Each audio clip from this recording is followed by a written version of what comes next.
C'est beaucoup, inespéré même, 1000 abonnés. Je vais tâcher de faire court. Vous savez, lorsque je me suis décidé à en faire quelque chose, de tous ces livres qui continuent de s'empiler, en grand jamais je n'aurais même pensé un jour parvenir à rassembler autant d'auditeurs. Alors vous me direz que c'est bateau, peut-être, parce qu'on l'entend si souvent qu'on croirait à de la fausse modestie. Pourtant les longues années de solitude méditative, elles ont bel et bien existé, dans ma chambre suisse. D'ailleurs j'ai longtemps questionné l'utilité d'une telle démarche. Cependant j'en reviens toujours à la très intime conviction que la poésie, pour moi, vient puiser sa vie au plaid de la douleur.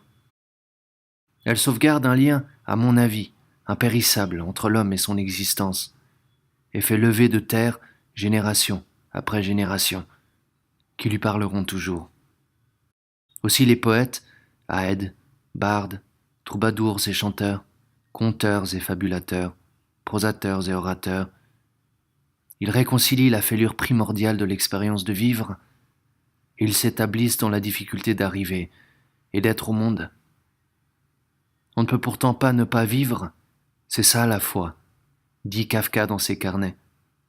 Et aujourd'hui que paraît toujours plus désespérante la dure tâche de s'efforcer de vivre, ces paroles de lumière semblent rétablir le lien millénaire du temps des hommes.